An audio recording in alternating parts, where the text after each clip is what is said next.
Hi, Year Fives, and welcome to today's art lesson. And in today's lesson, you will be looking at creating your own mythical creature.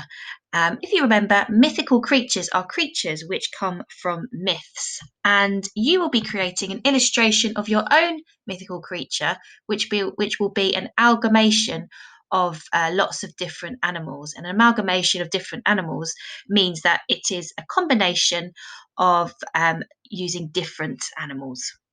So many artists and designers have done this. Let's have a look at some examples. So you've got Mark Todd here, and he has chosen the mythical creature of Argus.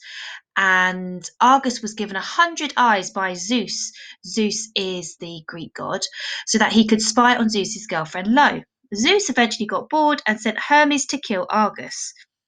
Hermes did this but was sad at having to kill her friend.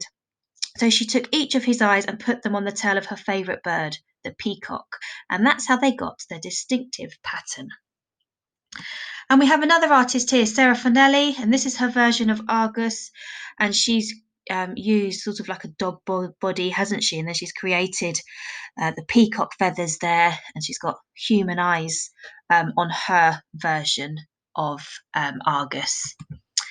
And again, we've got her version of the harpies, another mythical creature, and she's used the different features of different animals here, hasn't she? She's got sort of like a pigeon body and sort of like a human eye there. So using different features to create your creature.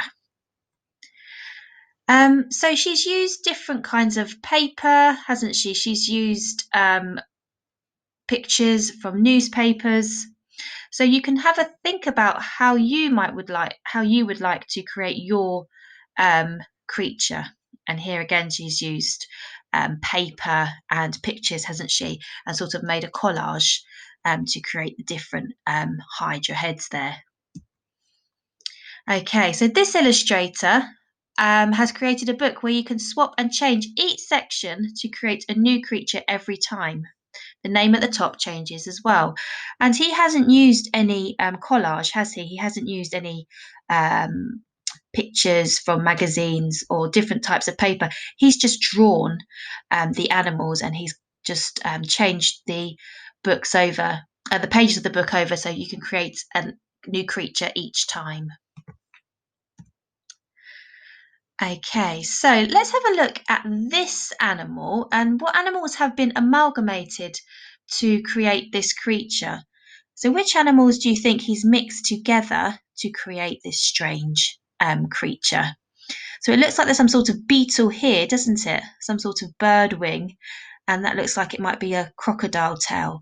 So like I said, you don't always have to use collage. You don't have to use photos of different animals. You can just simply draw the different features. So you might want to choose an insect body, an insect head, and a bird's body, and a sort of a reptilian tail there that creates a sort of strange creature, doesn't it? So let's have a look at these creatures here. These animals were created by year fives, and you can see that they've used a mixture of collage, so taking pictures of animals and then cutting them out and sticking them together, and a mixture of drawing as well. So that's one thing you could do if you do have access to different pictures, then you can, that's one option that you could use. Or you have this version here as well, where you have just drawn it. So just like in the example of this book illustrator who has just drawn the features, you can do that as well. And this one is a nice one, isn't it? It's sort of like a strange narwhal pigeon. So your task for today then will be to think of at least two animals which you could use to create your creature. Now, going back to this picture here, I suggest two creatures might not be enough. You might need to use three creatures. And once you've decided which three animals you're going to use, you will then need to decide which features of each animal you would like to use. So, for example, you may decide, oh, actually, I'm going to use an insect head, a bird body, and a sort of reptile tail. And once you've decided that, you are then going to draw your creature out. Now, it might be that you want to draw it this way, or you might want to draw it horizontally like this. So have a little think. There'll be some ideas, year fives. I'll put this page and this page onto the team's assignment, so you've got some pictures to go back to. But have fun with it and just think about, like I said, at least 2 animals which you could use to create your creature, and then draw your creature out. And I very much look forward to seeing your designs.